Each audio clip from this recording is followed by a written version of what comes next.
Alright guys, it's Dave from Dave's Model Workshop. I'm in Tokyo, big crazy Tokyo, and I'm in a suburb called Shimbashi,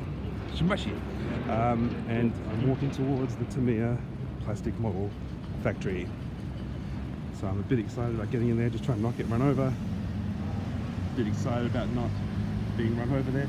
I'm a bit excited about getting in there soon, and really looking forward to it.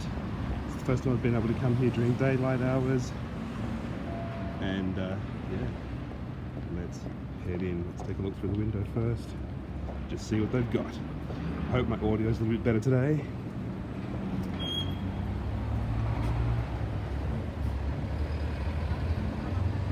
But yeah, let's get in there. I am excited. Cool. Now I had to re-record this section because the store had some music playing in the background, and I got some copyright notices from YouTube when I uploaded my video that I had music playing and I didn't own the copyright to the music. Thanks YouTube. So this is the interior ground floor of the store. Excuse me. Lots of t-shirts and stuff like that. I'll take you through and show you the dioramas to begin with. Lots of dioramas and finished models on display. I love these Tamiya themed 88s. A German diorama, Great Sherman here, and I think it was a 1/16th scale diorama here, so a bit bigger than you'd normally see. There's a really fascinating wrecked Zero diorama here that I loved. I thought that was really very well done. And down the bottom here, a finished diorama. The tanks, the armor, is all sorted into nationalities. So you've got Japanese during World War II, American during World War II, German during World War II, and yeah, so it's very, very thoroughly sorted out. A couple more dioramas here for you, lots on display, even some tank tracks on display. And one of the very interesting things I wanted to show you was this. I had no idea that Tamiya was making a World War I Mark IV tank, and here it is. I love it. So that's one of their new releases, as well as the Samura tank here, which is another new line in their product range. I love this diorama here. So it's a big German field workshop. So much in it. It's about 1 meter long in length. Really beautiful. Lots of detail. Full interiors on the Tiger. Just lovely. Yeah. Stunning stuff. Beautiful work on the figures. Really, really lovely. Oh, look at that. Moving on. We've got some figures here, so these are all 1/35th, just, really interesting bases on these, lots of detail. It's not just a boring figure standing on a plank of wood. Yeah, and lots of accessories, so, bread and food and milk pails and things like that, all available, which you just don't see elsewhere. French diorama, 1940.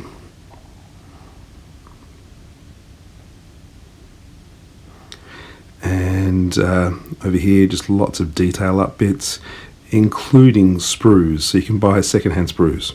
Amazing. Into the 1/48th scale models here. So lots of really beautifully done 1/48 scale builds. A Krupp Prots, one of my faves. And this SU-76. Oh, love it. Love it. A big 1/48th diorama. I've been told that Japanese model stores don't like you showing their dioramas because they're a bit worried that it's sort of not respecting the privacy of the builder if the builder's name is on them. Not much I can do, sorry. Some really lovely displays of the company's history here. So, totally respect a company that's willing to show their stuff from the 60s and 70s, because, the builds are atrocious. Look at that Panther, but it's great to see. Really, really amazing to see that stuff. In this section, we've got 1/35th modern armor, so British, American, all post-World War II. Jagged Panther. Oh, great cover art. So yeah, that's the armour aisle. Price-wise, look, a little bit cheaper than what you'd pay in Australia.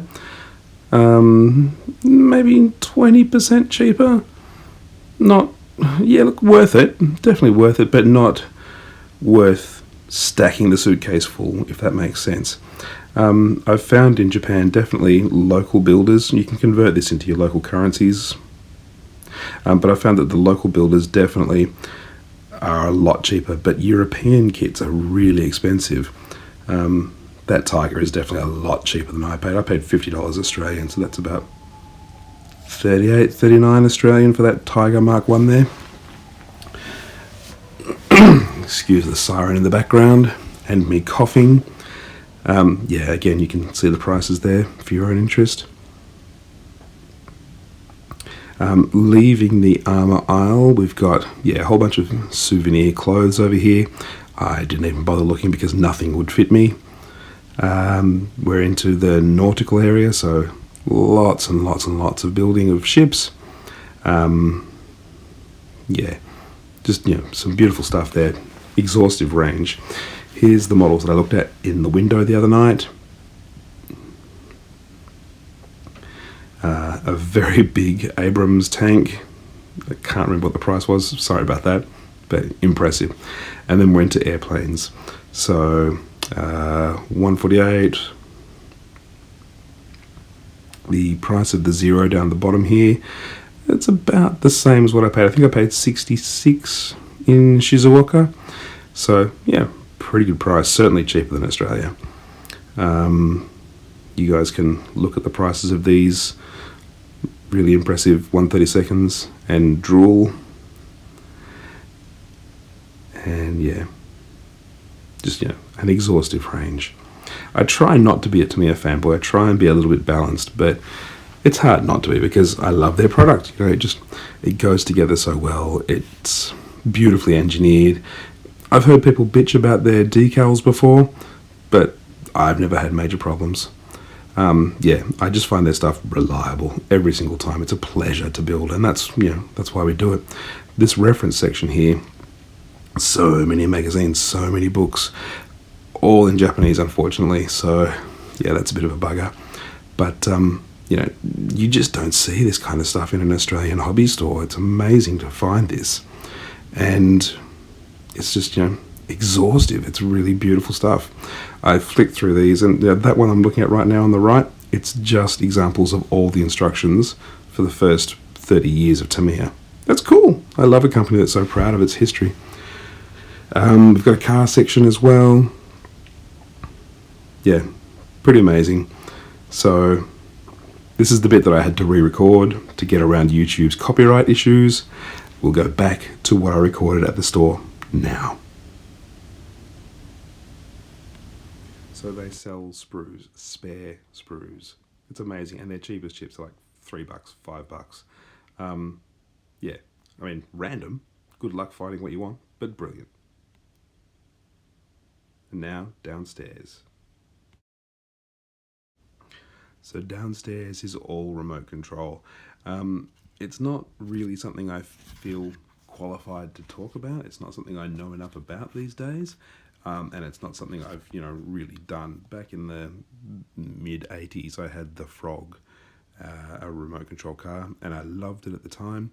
But it's just a field of the hobby that I don't really feel qualified to talk about now. I mean, it's, you know, if you're into it, oh my God, this place is amazing. It's you know, the bee's knees. It's got everything, heaps of spares. Yeah, really, if you're into it, this is the place to go. There's the Frog that I had. Yeah, I loved it at the time.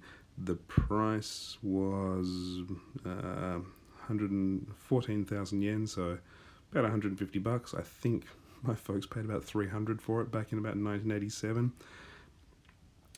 Yeah, lots and lots of cars. That's a really cool Mercedes there. I love that. But yeah, it's not something I can give you any kind of qualified judgment about, other than they've got a shed load of it there, and it just seems comprehensive, and the people there seem to know what they're doing. You know, the sales guys look pretty knowledgeable. There's the Frog again.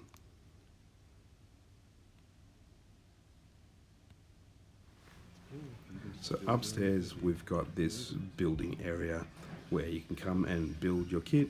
Love that. And they've also got this racetrack set up. So check out the speed of this bad boy. Look at that. Whoa. Again, sadly, I've had to re-record this because YouTube are being a pain in the about copyright, because there was some music playing in the background and you could hear the music on my recording. Once again, thanks YouTube. Pain in the ass. But yeah, what an amazing place, you know. If you're a RC nerd, how cool is that? And just, you know, really love Just before I leave level 2, they've got a showcase here with some models in. The progression of German armour from the Panzer IV.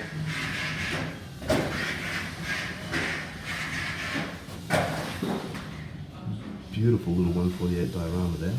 Let's get some focus. Really nice.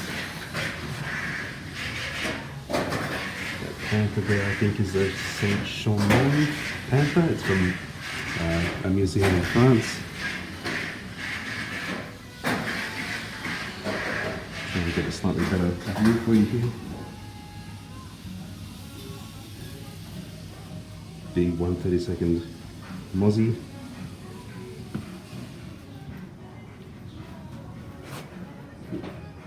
Lovely. Love this place.